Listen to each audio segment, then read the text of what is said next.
Welcome to another edition of It's Your Business in our virtual green room. Esther Spina is with us, and it's interesting. She's written a book, I think, that will catch your attention. Anybody know any ambitious women out there? The book is called The Ambitious Woman, and, you know, the message is interesting, and I think many of you can relate to this in this audience.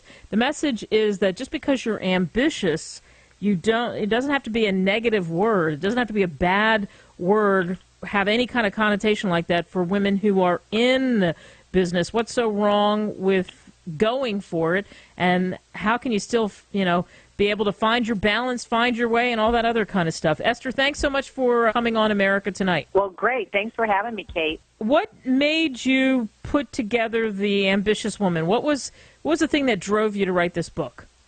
Well, Kate, actually, it wasn't an overnight decision. It was a culmination of years working in the business world and mainly working in a man's world, through beginning with my husband's construction company, outside sales in a male-dominated world, and then in direct sales, male-dominated. And I think I found out being ambitious is one of the traits that you need in order to be successful. Like, have you ever heard of, it's not wrong when a man is ambitious, right? Like you said at the beginning, people think, oh, that's great, he's so ambitious. But what comes to your mind when someone says, oh, she's ambitious, she's so power hungry, she's just trying to be whatever? And so I think through the years, I learned that being ambitious is a great thing. Then actually it just means showing a strong desire and determination to succeed. And what's wrong with an ambitious woman? No, but it seems for some reason that the culture is slow to change on that. Do you think that's true in some ways? Well, I think it is. I think it is changing. I think because as more women realize their worth and their value, that they will rise above and continue to push forward, that they don't have to be stopped or hit the glass ceiling, per se, when they're in the business world or in anything that they do. So through the last 2 years, probably I started thinking about all the experiences that I had learned and how I did succeed in a man's world in 3 different professions. And what was it that I did? And that's what I wanted to put together in a book so I could share that with other women. These are the things that I found in 30 years of working with men and being successful. These are the things that I found you need to do in order to be successful. All right, so give us a sneak preview. Tell us some of those things that you need to do to be successful. Well, actually, I have about 15 of them. I'm not going to go through all of them, but I think a few of them are: you have to live an inspired life and an encouraging life, a motivated life, a determined life, loyal life, a humble life, things that sometimes people don't think about. And, of course, we're always talking about being persistent and consistent, passionate, confident. And all those things you can attain, and that is what will make you ambitious. Does that make sense? It's just not yet. It does make sense. But, so you have all those things in your toolkit, but do men respect that? So how do you get men to respect you if you're an ambitious woman? What is the thing that you need to do? Well, you need to be successful. Okay, there's nothing worse than a woman that touts all her abilities around and doesn't produce. You know how you get respect from men is you outproduce them or you have results.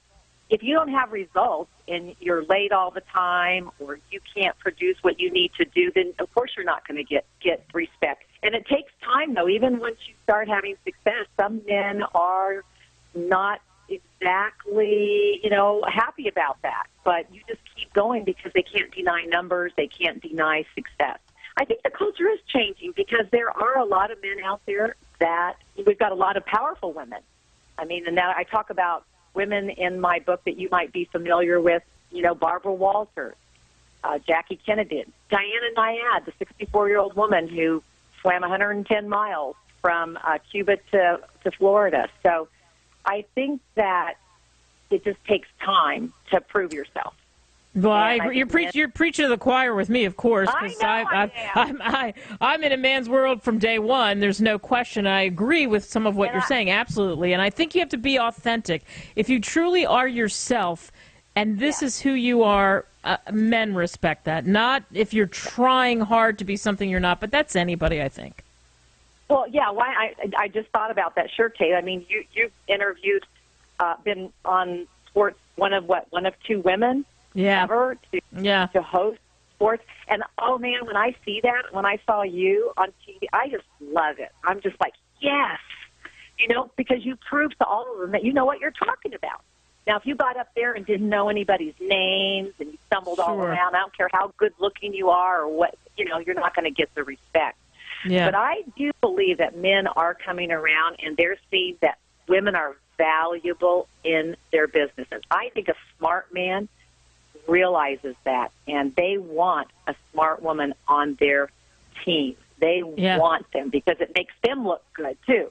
Yeah, I agree. Did you read Sheryl Sandberg's book, Lean In? Yes, in fact, she is one of the ladies that I profile in my book and have her live a disciplined life. Talk about what it takes to be ambitious. You have to have discipline, and she is a great disciplined female, and I think she's one that has it all. The thing of it is, what you hear women say, well, they can have it all. That's true. They just might not have it all at once. And that's okay, too.